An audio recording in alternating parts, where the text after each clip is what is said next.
let's get started on some easy, fat-free refried beans.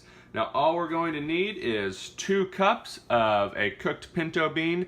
I'm using pinto beans that I made in my Instapot. If you want to know how I did that, you can check right above and see that video. I'm also going to be using a spice mix that includes some pepper, garlic, onion, cumin, chili powder, and some black pepper.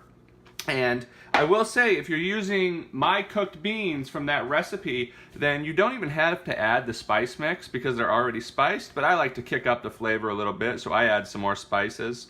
And if you're using a just canned pinto bean, then you're going to want to use the spice mix. And then I've got some water just in case I need to help get things moving. So all we're going to do is load our ingredients into my Auto IQ Ninja with the food presser attachment. And now for this application, I actually like to use my dough blades, not my normal blades. That way I'm not going to really make a emulsify it. It's just going to give it a good mix and kind of break the bean texture down a little bit. So we're going to add our beans in. We've got 2 cups there. We've got our spice mix.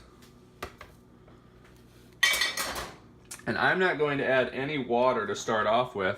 We're going to see, hopefully it'll go. If not, we always have that water there just to help liquefy it a little bit.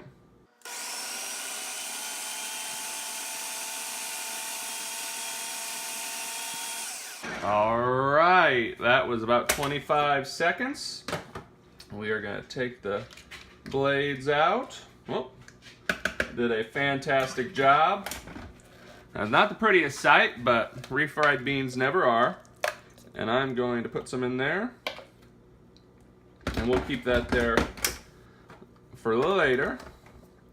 But as you can tell, a perfect refried bean.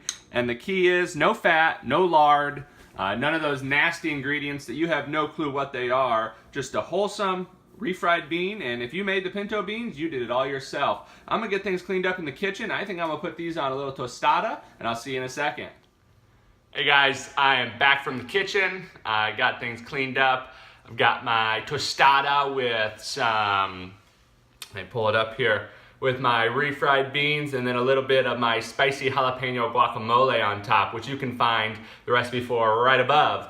But I hope you guys saw how simple it is. You don't have to go to the store and buy a bunch of canned refried beans. You can go buy canned beans and make your own refried beans if you want. But even better, make my recipe for the Instapot pinto beans and then just make some refried beans yourself. No fat. You don't have to worry about if there's lard in it or if there's vegetable oils.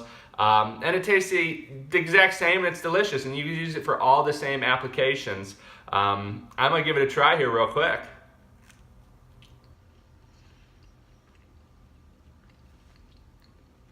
Very good. And like I said, if you've made these with my Instapot pinto bean recipe, you don't have to add the extra spices. But I know I personally, with my refried beans, I just want a good kick in them. So I've got the girls here with me. I've got Bella. Hey Bella, how you doing? And we got Bubbles here. Always the active one. But I hope you guys, oh, there she is. I hope you guys enjoyed this recipe. If you have, hit the like button. If you want to see more plant-based videos just like this one, hit the subscribe button. I'm Plant-Based Gabriel with Bubbles and Bella, and thank you for watching. Have a good one.